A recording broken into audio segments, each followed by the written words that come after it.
اللہ تم سے خطاب فرما رہا ہے، اللہ تم سے کلام کرتا ہے. کہتے جب میرا جی چاہتا ہے اللہ مجھ سے بات کرے میں قرآن پڑھنے لگ جاتا ہوں، اور جب میرا جی چاہتا ہے میں اللہ سے بات کروں میں دعا کرنے لگ جاتا ہوں. کیوں نہیں کرتے اللہ کی بارگاہ میں باتیں ہیں؟ ادھر نماز پڑھنے کا ٹائم نہیں ہے، نماز پڑھ لی تو دعا کرنے کا ٹائم نہیں ہے. ارے کب ایسا ہوا کہ میں ہوں اور اللہ کی ذات ہو، اکیلے میں رب سے باتیں کر رہا ہوں، دل کھول کے اللہ کو اپنے غم سنا رہا ہوں، اپنی مصیبتیں بتا رہا ہوں. کبھی ایسا کر کے دیکھنا، اور جب ایسی کیفیت بن جائے نا تو یہ آیت پڑھنا، اے اللہ تو نے اس فرعون کی قوم کے بندے پر بھی رحم کیا تھا، سب پر عذاب نازل ہوا تھا، حضرت جزئیل کو اس عذاب سے تو نے بچایا تھا، فرعونیوں کی اس لشکر سے بھی تو نے ان کی حفاظت کی تھی جنہوں نے یہ کہا تھا وَأُفَوِّضُ أَمْرِي إِلَى اللَّهِ، میں اپنے کام اللہ کے سپرد کرتا ہوں، سارے کام اللہ کو سونپتا ہوں. إِنَّ اللَّهَ بَصِيرٌ بِالْعِبَادِ. پھر دیکھو آپ کے دل کو ڈھارس مل جائے گی، آپ کو قرار آ جائے گا. وہ بندہ نہیں کہتا میں وزیر اعظم کو فائل دے آیا ہوں، ہاں بڑے بڑے منسٹر صاحب کو فائل ریسیو کروا کے آ گیا ہوں. ارے جب تم یہ پڑھو گے نا دل کو یہ امید بن جائے گی اللہ کی بارگاہ میں فائل جمع کرا دی ہے، اپنے کام سونپ دیے میں نے، قبول حاکمین کے دربار میں عرضی پیش کر دی ہے، اور وہی سنوارنے والا ہے، وہی معاملات سدھارنے والا ہے. اب آخری بات، کبھی کبھی ایسا ہوتا ہے کہ بندہ دعائیں کرتا ہے، مسئلہ حل نہیں ہوتا ہے، وہ چیز ملتی نہیں ہے. اب جب یہ نہیں ملتی نا تو اب انسان کی کیفیت بدلتی. شیطان ہے نا کہ تیری دعا تو سنی نہیں جاتی، اتنی دعائیں کی، مزار پہ جا کے بھی دعا کی، مکے جا کے بھی دعا کی، مدینے جا کے بھی دعا کی، فلاں بزرگ سے بھی دعا کرائی، مسئلہ تو حل نہیں ہوا. نہ بیٹا ملا، نہ اولاد ملی، نہ کاروبار ٹھیک ہوا، نہ وہ پریشانی دور ہوئی. وہ مولانا صاحب تو کہہ رہے تھے دعا کرو مسئلہ حل ہو جائے گا. اب یہاں شیطان بندے کو اللہ سے دور کرتا ہے.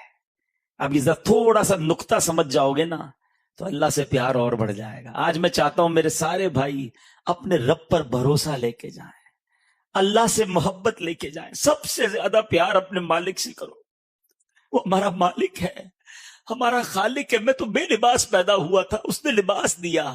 بولنے نہیں آتا تھا، گونگا نہیں بنایا، اس نے زبان بھی دی. اندھا بھی نہیں بنایا، آنکھیں بھی دی. بہرا بھی نہیں بنایا، کان بھی دیے. عزت بھی دی، شہرت بھی دی، دولت بھی دی. کروڑوں سے اچھا بنایا، مگر میں اسی سے بدگمان رہوں، میں اسی کے بارے میں ڈبل مائنڈڈ رہوں، اللہ سے ہی محبت نہ کروں. پھر تف ہے میری زندگی پر. کاش مجھے سب سے زیادہ اپنے مالک سے محبت ہو جائے، اپنے مالک پر بھروسہ آ جائے. یہ شیطان تمہیں اپنے رب سے دور کرتا ہے. اب جب کبھی ایسا خیال آئے نا یار میں تو نماز بھی پڑھتا ہوں، میں تو دعائیں بھی کرتا ہوں، مسئلہ حل کیوں نہیں ہوتا؟ تو اب سنو، میں آپ کو ایک دنیاوی اگزامپل کے ذریعے سمجھاتا ہوں. ایک والد ہو، آپ بھی والد ہوں گے، بڑے بھائی بھی یہاں بیٹھے ہوں گے، اور جب آپ کا چھوٹا بیٹا یا بھائی آپ کے سامنے بیمار ہو جائے، بخار ہو، اس کو گلا خراب ہو اس کا، اور وہ رونے لگے کہ مجھے آئس کریم کھانی ہے، مجھے جوس پینا ہے، ٹھنڈا جوس پینا ہے، کیا کریں گے؟ کھلائیں گے آئس کریم اس کو؟ ذرا جواب دیجئے. جوس پلائیں گے؟ وہ رو رہا ہے آپ کے سامنے، بہت رو رہا ہے. اچھا اب بالکل آپ کے برابر میں آپ کا ایک دوست بیٹھا ہے، وہ کہے یار کیسے ظالم باپ ہو یار، بچہ رو رہا ہے کیوں نہیں دے رہا آئس کریم اس کو؟ رو رہا ہے دے دو اس کو، شربت پلا دو. آپ کیا جواب دیں گے؟ میں باپ ہوں، مجھے پتا ہے کب اس کو کیا دینا ہے، ابھی دوں گا نا تو بیمار ہو جائے گا، گلا اور خراب ہو جائے گا، اس کو اور پرابلم، رونے دو اس کو، اس کا رونا ٹھیک ہے، اگر اس کو کھلا دیا تو یہ اور بیمار ہوگا. اب ذرا دل پر ہاتھ رکھ کے میرا جملہ سننا، تم باپ ہو اور تمہیں پتا ہے بچے کو کب کیا دینا ہے. میرے مالک کو نہیں پتا مجھے کب کیا دینا ہے. میں رو رہا ہوں وہ نہیں دے رہا، میں پکار رہا ہوں وہ نہیں دے رہا، تو کرو نا بھروسہ کہ میرے لیے یہی بہتر ہے، اس لیے تو نہیں دے رہا. کسی کے لیے مال بہتر ہے، کسی کے لیے غربت بہتر ہے، کسی کے لیے اولاد بہتر ہے، کسی کے لیے اولاد نہ ہونا بہتر ہے۔ کیا پتا تمہارے مقدر میں معذور اولاد لکھی ہو، ساری زندگی روتے رہتے۔ کیا پتا تمہارے مقدر میں ایسی اولاد لکھی ہو جو مار کے تمہیں گھر سے نکال دیتی۔ اللہ نے اولاد نہیں دی، یہی تمہارے لیے بہتر ہے۔ تم پیسے کے لیے رو رہے ہو، کیا پتا پیسہ آتا ایمان چلا جاتا۔ اللہ نے مال نہیں دیا، یہی بہتر ہے۔ جب تم والد ہو کر بہتر فیصلہ کرتے ہو، ماں ہو کر ماں بچوں کے لیے بہتر فیصلہ کرتی ہے، تو میرا خالق میرے بارے میں جو فیصلہ فرماتا ہے وہی بہتر ہے۔ بھروسہ کرنا شروع کر دو۔ ہیں ایک بار میں جب بھی اس طرح کا بیان کرتا ہوں مجھے ایک واقعہ یاد آ جاتا ہے، آخری واقعہ سنا دیتا ہوں۔ میں ایک بار افریقہ گیا، تنزانیہ، تو مجھے بعض اوقات عام لوگوں سے بھی بڑی باتیں سیکھنے کو مل جاتی ہے۔ بزنس مین نے ایک بات سکھا دی، مجھے بیٹھ گئی دل میں، نا دماغ میں بیٹھ گئی۔ انہوں نے ایک بہت بڑا سٹی بنایا نا، ہاؤسنگ اسکیم، جس طرح آپ کی یہاں بھی سوسائٹیاں بنتی ہیں۔ مجھے کہا عبدالحبیب بھائی آپ ہمارے ملک آئیں، میں آپ کو لے جاتا ہوں، آپ ذرا دعا کروا دائیں۔ میں نے کہا چلے، ان کی دل جوئی ہو جائے گی۔ وہ مجھے گاڑی میں بٹھا کے لے گئے۔ ان کی سوسائٹی جانے کے لیے ایک پل کراس کرنا تھا، اس پل پہ کچھ کام ہو رہا تھا۔ وہ پل کراس کیے بغیر ہم اس سوسائٹی میں جا نہیں سکتے تھے، کام ہو رہا تھا۔ انہوں نے بڑی کوشش کی، بڑا سورسفل آدمی تھا، بڑے اس نے فون وون بھی کیے کہ یار راستہ کھل جائے، راستہ نہیں کھلا۔ اگلے دن میری فلائٹ تھی تو واپس آئے، نہیں جا سکے۔ تو میں تھوڑا سا ان کو سمپیتھی کر رہا تھا، میں نے ان کی دل جوئی کے لیے کہا کہ یار کوئی بات نہیں، انشاءاللہ پھر کبھی زندگی ہوئی میں آؤں گا تو چلوں گا، آپ دل چھوٹا نہ کریں۔ کہتا حبیب بھائی میری ایک عادت ہے، میرا کوئی کام ہو جائے نا، میں ایک بار اللہ کا شکر ادا کرتا ہوں، اور جب کام نہ ہو تو میں 2 بار اللہ کا شکر ادا کرتا ہوں۔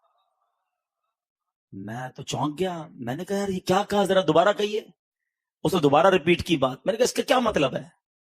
کہتے کام ہو گیا تو اللہ نے کیا، نہیں ہوا تو بھی اللہ نے کیا نا، وہی بہتر تھا میرے لیے۔ میں نے کہا یار کیا توکل ہے آپ کا، مجھے اتنا مزہ آئی یہ بات۔ اب مجھے ایک بات بتاؤ، اگر یہ بلیف بن جائے، یہ یقین آپ کو اور مجھے مل جائے کہ میرا کام ہو گیا تب بھی اللہ کا شکر، اور نہیں ہوا جب بھی اللہ کا شکر، تو ٹینشن کہاں سے آئے گی پھر؟ ہمارا تو پرابلم ہی یہی ہے یار، اتنا اچھا سودا آیا تھا نکل گیا یار، بڑا افسوس ہے یار، آئٹم نکل گئی، کپڑا بڑا سستا مل رہا تھا، کاش پہلے لے لیتا، ڈالر تھوڑے دنوں پہلے لے لیتا، ڈالر بڑھ گیا یار، گھر کے پاس پلاٹ مل رہا تھا، بس تھوڑے پیسوں کی وجہ سے سودا نکل گیا، آج ڈبل قیمت ہو گئی۔ یہی سوچ سوچ کے ٹینشن ہے۔ اور اگر یقین یہ ہو کہ وہی بہتر تھا، نہیں ہوا یہی میرے لیے اچھا تھا، یہ سودا نہ ہونا ہی اچھا تھا، یہ پلاٹ نہ ملنا ہی اچھا تھا، ادھر رشتہ نہ ہونا ہی اچھا تھا، ہم کیوں جو نہیں ہوتا اس پہ ٹینشن میں ہے؟ ارے اللہ نے جو دیا ہے اس پر خوشیاں مناؤ، اللہ کا شکر ادا کرتے رہا کرو۔ اللہ کرے کہ آج یہ یقین ہو جائے کہ جو ہو رہا ہے وہی بہتر ہے میرے لیے، اللہ جو دے رہا ہے وہی میرے لیے بہتر ہے۔ آج اللہ سے عرض کرو، اللہ ہم تیرے فیصلے پر راضی ہیں، تیرے تمام فیصلوں پر راضی ہیں۔